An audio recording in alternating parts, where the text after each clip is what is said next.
umatnya dari masa ke masa. Betapa seru dan mengasihkan ketika kita mengamati kebaikan Tuhan. Tatkala dia membebaskan Daud dari Goliat, tatkala dia menaruh belas kasihan pada Raja Hizkia yang ketika itu sakit parah dan sekarat, tatkala dia melepaskan Daniel dari terkaman singa, tatkala dia menyelamatkan Sadra, Mesa, Abednego dari dapur api yang menyala-nyala, tatkala ia menghalangi rencana jahat Haman yang hendak melakukan genosida pada orang Yahudi di seantero Persia pada waktu itu. Tidak ketinggalan kitab-kitab perjanjian baru juga banyak mengisahkan perbuatan ajaib Tuhan, yang kesemuanya itu menunjukkan bahwa Allah yang kita sembah tidak berubah. Cara Allah bekerja begitu kreatif, kita tidak bisa habis pikir betapa hebatnya Tuhan kita. Allah kita tidak pernah kehabisan akal menolong umatnya sampai saat ini. Herannya, caranya tidak selalu sama pada setiap orang. Sampai-sampai kita seringkali berkata,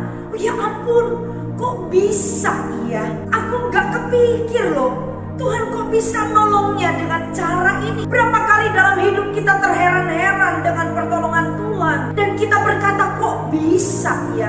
Karena tidak ada manusia yang pernah bisa mengerti polanya Tuhan bekerja.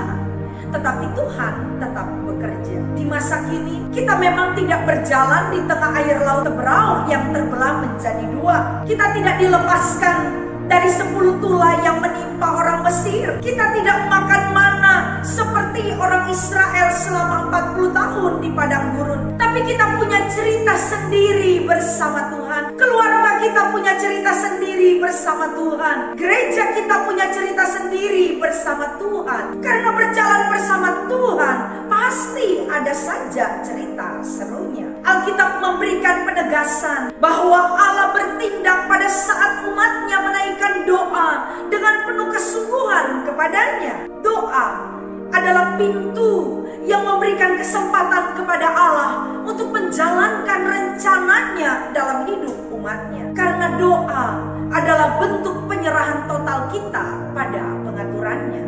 Orang yang tidak berdoa menunjukkan kalau dia pikir dia bisa tangani masalah hidupnya sendiri. Beberapa masalah kelihatannya mungkin berhasil diatasi, tetapi kebanyakan dari pergumulan yang dihadapi kita nyerah. Otak kita terlalu kecil untuk memahami misteri hidup ini. Kalau sudah tidak bisa handle sendiri, siapa yang kita cari? Biasanya orang kemudian mencari pertolongan orang lain. Herannya, Tuhan seringkali bukanlah yang pertama didatangi. Nanti kalau sudah babak belur, baru cari Tuhan. Biasanya orang akan cari orang lain yang dianggap lebih bijak, yang diharapkan bisa memberikan solusi atas permasalahan yang dihadapi. Seringkali kita lupa kalau orang bijak itu juga tidak bisa atasi masalah hidupnya sendiri. Atasi masalah hidup orang lain kelihatan pintar, tetapi belum tentu ketika menghadapi masalahnya sendiri dia bisa bereskan hal itu. Kita sering kagum dengan saran-saran yang diberikan oleh orang lain